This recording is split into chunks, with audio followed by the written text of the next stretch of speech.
Un nouveau numéro de BGC Privé avec l'agence BGC Toscane, agence conseil en communication. J'ai le plaisir d'accueillir Annie Nicolas, qui est responsable communication et relations extérieures du groupe Centre France La Montagne.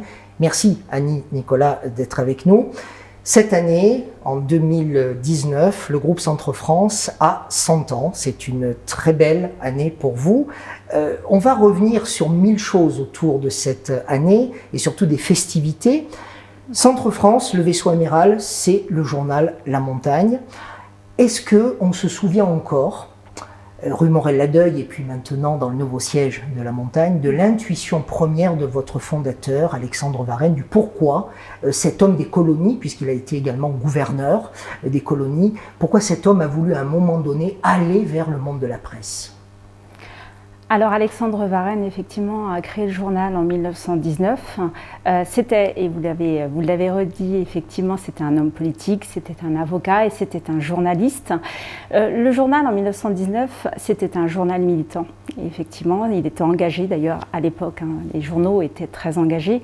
Effectivement, il a évolué, mais par contre, il avait cette volonté, d'ailleurs il en parle dans son premier édito, de contribuer au bien public.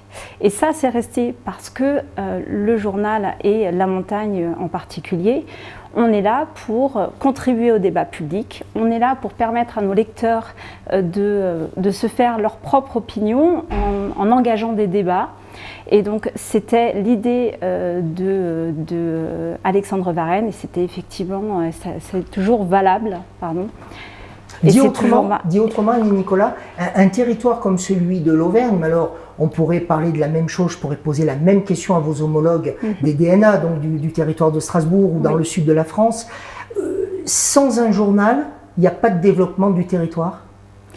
Alors, je ne peux pas dire ça non plus, mais bien entendu, l'information locale et d'une manière générale, tous les médias de proximité sont là pour contribuer au développement du territoire. Ils ne sont pas là que pour relater les faits sur le territoire, ils sont acteurs du territoire.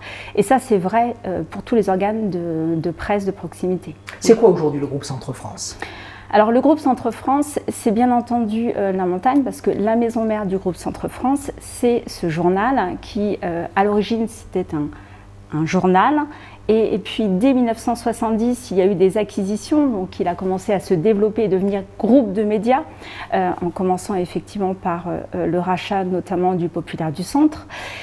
Derrière, il y a eu, maintenant nous sommes 8 quotidiens et ça effectivement c'est bien de le rappeler puisque le groupe Centre France avec son activité presse, on va jusque Chartres, on va jusque Auxerre, on va effectivement à Limoges, on va vers le Puy.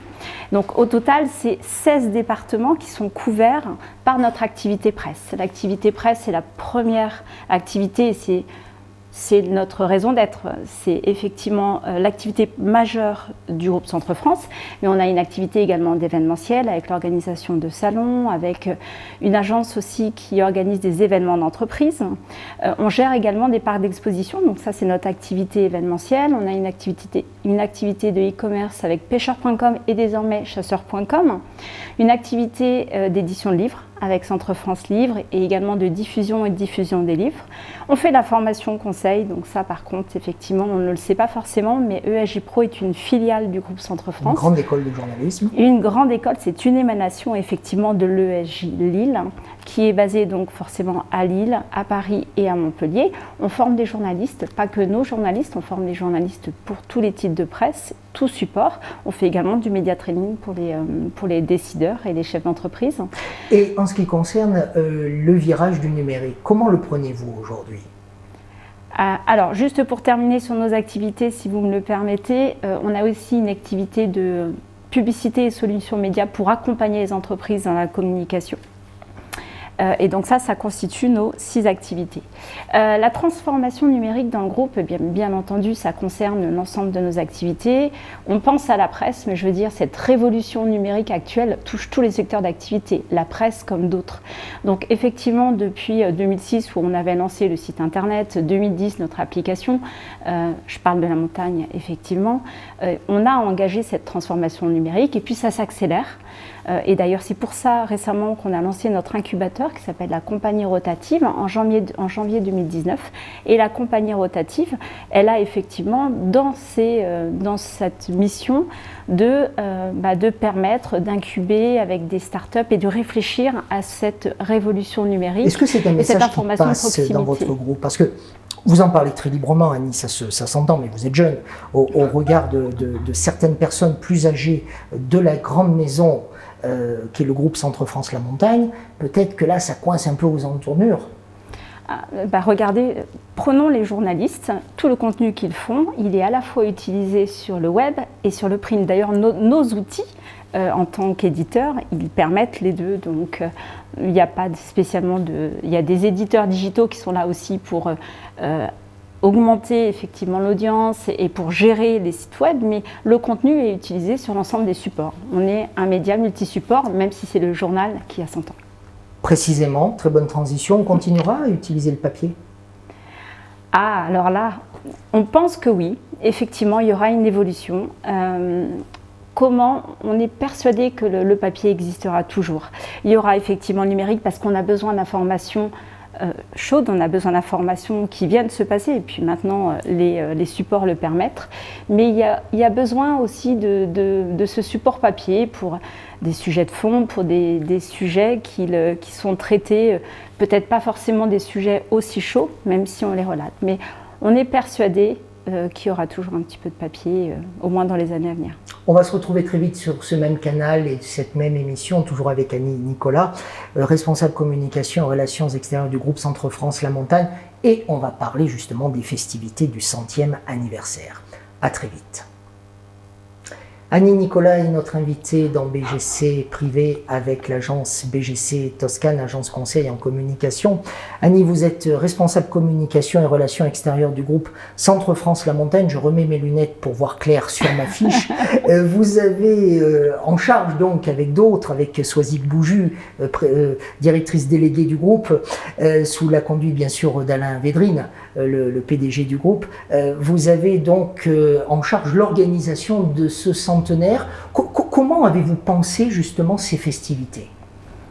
Alors effectivement, l'ensemble de la direction s'est penché sur ce centenaire du journal parce que c'est un événement pour toutes les entreprises et pour la nôtre aussi. Donc notre président Michel Abouzi, notre directeur général Alain Védrine et notre directrice générale déléguée Soisic Bouju suivent de ça de près. Ils m'ont fait confiance pour piloter ce projet, mais vous avez raison de le dire, c'est transverse. Ça concerne tout le monde et un événement comme ça ne pouvait pas s'organiser en une journée.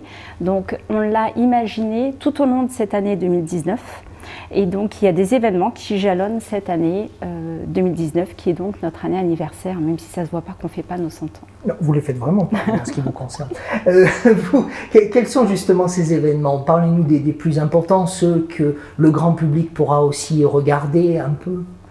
Alors tout d'abord, la rédaction est au cœur du dispositif avec une page dans le journal tous les premiers vendredis du mois pour revenir sur l'histoire du journal, sur les engagements du journal et sur les évolutions à venir, sur les enjeux de la presse. Ça fait partie des choses qu'on a en tête parce que quand on organise un centenaire, on n'est pas là que pour parler du passé, on n'est pas là que pour relater ce qui s'est passé. Oui, effectivement, le centenaire, c'est une opportunité pour remercier, mais c'est aussi une opportunité pour se remémorer le chemin parcouru et se projeter.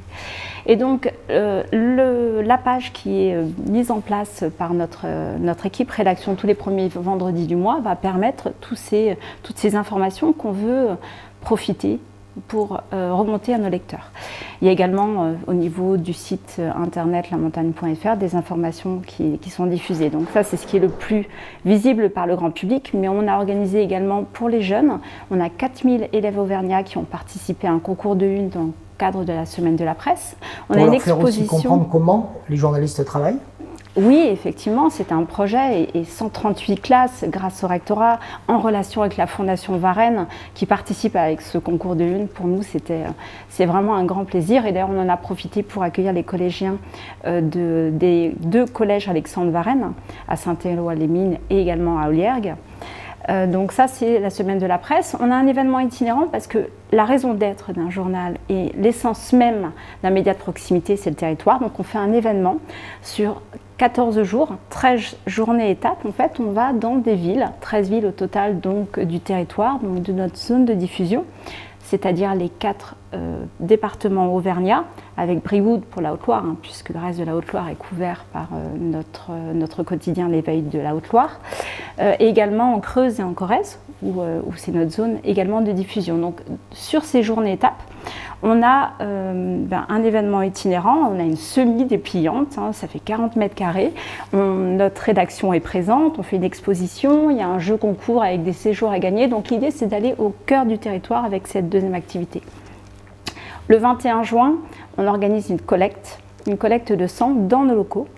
Parce que le lien au territoire, c'est aussi le lien social, et c'est d'ailleurs le thème de cette année du centenaire. Donc c'est bien le 21 juin qu'on organisera, en partenariat avec l'établissement français du sang, une collecte à Clos-Four, à notre siège. Septembre et octobre, donc là on monte en puissance, puisqu'en fait nous fêterons nos 100 ans, on soufflera le gâteau le 4 octobre 2019. Septembre avec la parution d'un livre. Alors, c'est un livre qui retrace l'histoire du territoire à travers nos unes. On n'a pas fait un livre que pour nous. Encore une fois, l'idée, c'est qu'est-ce que la montagne a fait pour son territoire. Et donc, à travers 101 qui sont toutes contextualisées ou expliquées par des personnalités qui sont touchées par les unes, on va retracer ces 100 dernières années. On peut citer par exemple Fanny Agostini, Jean-Dominique Senard, Michel Charras, également Louis Giscard d'Estaing, un certain nombre, et puis des gens aussi du milieu sportif comme Pierre Dupasquier et Hervé Matou, vont revenir sur des événements de ces 100 ans. On a une exposition qui tiendra à la Chapelle des Cordeliers, qui est mise à disposition par le conseil départemental, une exposition qui encore une fois va retracer l'histoire du journal, mais également qui va nous permettre de sensibiliser nos visiteurs aux enjeux de la presse actuelle, à la fois pour nous, acteurs du secteur, mais également pour les lecteurs. Et puis on arrivera au 4 octobre, donc une journée spéciale avec forcément un journal collector, puisque ce sera une édition spéciale, et une soirée thématique privative, mais l'ensemble des internautes et des lecteurs retrouveront le contenu de cette soirée le lendemain.